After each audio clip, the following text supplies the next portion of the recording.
Nightcap with TLJ. Real talk, real people about real life all the time. Tonight is Girl Talk. I have my beautiful guest here, Miss Stephanie Torrence. Hello. And Miss Yahminah. She only needs one name because she is just powerful. Thank you. Two blessed women. I'm glad you guys came. Thank you so much for joining me. Thank you for having me. I appreciate you guys coming, but we're going to jump right into this. So, I have a couple of questions that I received from my social media to ask the ladies. So let me get to it. All right, so we're going to ask, can a woman's independence be a turnoff or scare a man away? I would say absolutely. Yeah. Absolutely, because a lot of men want to feel like they're either in control or they're able to provide in some way, even if they're not able to provide on that level or the caliber in which that woman wants. But oftentimes it's kind of like a rejection. Yeah. Right? You know, or she seems inaccessible to the man. To him. Exactly. Yeah. I agree. Inaccessible is a great word to use. I've heard that before. I had an issue with independence, being that independent woman for a very long time. And I found that going back talking to people, guys that wanted to quote unquote date me then, they thought I was too independent. I didn't need them. So I think it can. I was raised to be independent. Yeah, and that's what, I mean, so if I'm raised to be, even though both of my parents were in the household, you were married 42 years, I was raised to be an independent woman. No need to depend on a man. Right. So when you say you had a problem with independence, it's just how we were raised. Right. Right. And that can be a turnoff for some men because they're like, hey, you know. I think our problem as women is that we take our independence and instead of using it in that power in a good way, we sometimes use it in the bad way. You know what I'm saying? Good witch, bad witch, because we tend to make independence mean that you're not the man that you should be. And I really think I think it may be the woman and that man. Because not all relationships are like that. That's true. That's true. I mean, that's true. Because some men love truly independent women, and I agree. But I think that our independence, we have to separate that from allowing ourselves to not let the man still be the man. Just because I can take care of my business doesn't mean that I cut you short when you're trying to take care of some business for me. And I had to learn that as well. Yeah, absolutely, absolutely. We have to. We say we want this type of man to do all these things, but when he comes in to do those things, we're so independent. Oh, you don't have to worry about that. I got that. But he's not worrying about it. He's doing his job. So sometimes we need to let them do their job, even as one of the things that I found that with independence, we use it as a coping mechanism, and that's where the de-edification of the man comes in. So whether we've been hurt in the past or whatever has happened, then we say, well, I can do it myself. When we are making this individual pay for things that other people have done. And so our independence is really a coping mechanism. Right. And then he becomes de-edified and not feeling good, when really we need to, as women, learn how to, number one, heal. And number two, that the independence is really empowering on so many levels. And you can use your independence to empower and re-edify your partner. Absolutely. I agree. I think that whole healing part is a big problem in it. No matter what relationship you are, even male or female, no matter if you're the man or the woman, if you don't heal properly and you go into the next relationship, you're going to mess it up because you're still messed up. You still have that pain and it's blaring. That baggage. Absolutely, baggage is a big problem. We carry baggage from relationship to relationship, and not just man and woman relationship. Family relationships, jobs. You have a bad experience at work, now you mad at everybody. Exactly. The whole job, the hell with it. You know what I'm saying? And it does. It does. And I think as women we internalize so much. It's true. Very true. So much. All right, so we're gonna jump into the next question. What does a man think if a woman stays in a relationship after he cheats and she's aware of it? Do you think that, and not just a man, in any relationship? Let's make it broader. Whether it be the man, the woman, no matter what relationship you're in. If you allow or if you accept or take them back a number of times after cheating, what do you think they think of you? Well, that's a good question because I can't say what does he think of me. I mean, is it an acceptance or okay? there was a problem. You stepped out. We're going to work through this. Well, the question means the question implies it was a number of times. Oh, if it's a number of times, it wouldn't have got that far. I might let you do one. It wouldn't have got that far. One. I hear you. Okay. We'll work through it. Right. After that, no. And it's so funny. I was watching something on Facebook not too long ago. The gospel singer, Mary. Yes. And she was expressing how many times do I have to forgive you? And she was just expressing her anger, time and time again. How, do you really expect me? And I'm supposed to be the woman of God, and I'm supposed to forgive and forgive and forgive. But how many times does one supposed to forgive? Now, you know what? That's true. But do we get forgiveness confused with not confused with forgiveness doesn't necessarily mean we have to accept it. Can still be with that person. You can forgive somebody for what they've done to you, but that doesn't mean that you still have to be remain with in that relationship. person. Right. I forgive you, but I'm good on you. I'm moving on. Right. Yep. So I think once you forgive and you continuously stay, then that has nothing to do with the forgiveness. That has something to do with you. And I think number one, it's great that your viewers are, opening up and wanting to be more transparent and ask these questions because they know that how you can flesh it out. Right. But I think that when you're welcome. I think that what's beautiful about this, when you forgive someone and they continue this behavior, you become an enabler. Yes. And that's what they become comfortable with you doing that. And then that becomes the normalcy. Yeah, exactly. And so you begin to function in a state of dysfunction that will really affect your entire life. Absolutely. And so you said that. Yeah. Because I was raised in that type of household. Okay. Yeah. My mother was an enabler. Yeah. Not that my father cheated, but he had an addiction problem. Right. And she continued and continued. And it's the same. I was just going to relate it back to that. Thing, enabler. So I can say in some of my relationships, I have allowed a man to do certain things and accept them. I forgive them, but I stay because that's what I saw in my household. Right. And then it got to a point I said, generational. Hey, that's not the type of relationship. When I started to look at and evaluate my parents' relationship, that's not the type of relationship that I want. And that's the key. And so, when you say the neighbor, I say, yeah, you're right. We become neighbors, and some of us are raised in that type of situation. Well, the fact that you saw that and you stop it, that's where you break the cycle. Yes, absolutely. We all see a number of things in relationships when we were younger, whether it be our parents or whether it be other people that we, that were predominantly in our lives. We see those things and we think that's the way it's supposed to be. But at what point in our lives do we decide that right is right, wrong is wrong, and that's not what I want, and to make that change?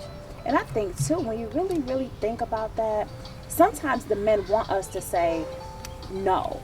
And they want us to hold them accountable. Yeah. And because oftentimes that helps them to become a better man. And earlier we were talking about edifying and building them up to say, I love you, but you hurt me. I need you to be accountable. Absolutely. Don't do it again. We need to separate. I need to get out of this dysfunction until you become the man you need to be and be responsible. Right. So, yeah. Right. So and that's taking our own responsibility as well. Absolutely. Because we have to be responsible about what relationships, what things we sit in.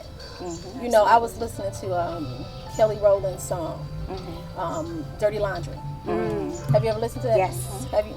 Amazing song. Absolutely. She don't get enough props for that song. That song is amazing because it's real. You know what I'm saying? It's real life. She digs deep and she keeps it real. And if we all did that, let's do this dirty laundry and then be done with it and move forward. Let's put our cards on the table. Absolutely. All right, so we'll be right back after this.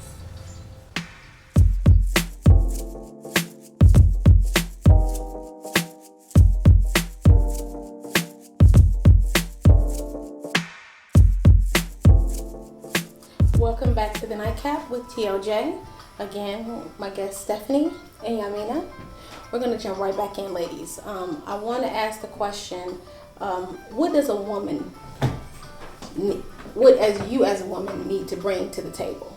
I think a lot of times we as women, we forget to worry about our part of the deal. We're so worried about what they're not doing.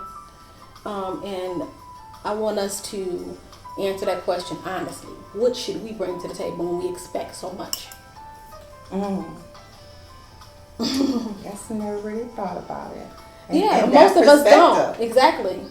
What? I always want him to bring half. Right. But am I really bringing my half? Right. That's the question. Are we really bringing our half? Well, I love, Tracy, how you are able to just create these spaces and these conversations. Yeah. She just brings it on you. I got my food and my water and so I think oftentimes the reason why we don't ever think about what we're bringing to the table is because we already assume that we're that deal. Yeah, absolutely. We already assume that we are the full package and that we do all of that. And that, like, okay, well, we are here. We got it going on already. Exactly. But really, I think what we don't do enough as women, we do not examine ourselves enough. There we go. We do not evaluate, assess, and take an appraisal of ourselves. And there you go, appraisal. I love that word, but that's real. True. That's part of the reason why I wanted to do a show. That's part of the reason why I like to talk to people, because I feel like we have to learn how to examine ourselves. Let's look in that mirror and let's be real. Right. That's why real people, real conversations, anywhere about real life. Absolutely. You know what I mean? It's exactly the what my show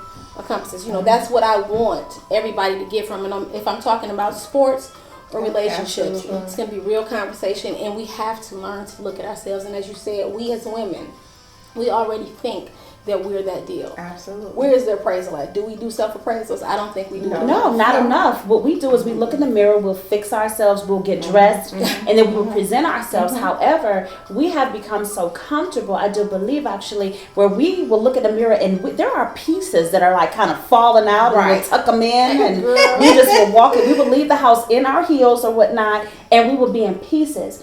I think sometimes that we need to come up with life plans. We need to look at what is our healing like. Yes. Or are we taking broken pieces to the table? Right. What about baggage? Baggage is everything. And I had to just drag it to the table. Exactly. And there's so much of it, I'm going to break the table. Exactly. On my website, the Nightcap with TLJ.com, I have in my Let's Talk About It, I just put it up. It's called Baggage.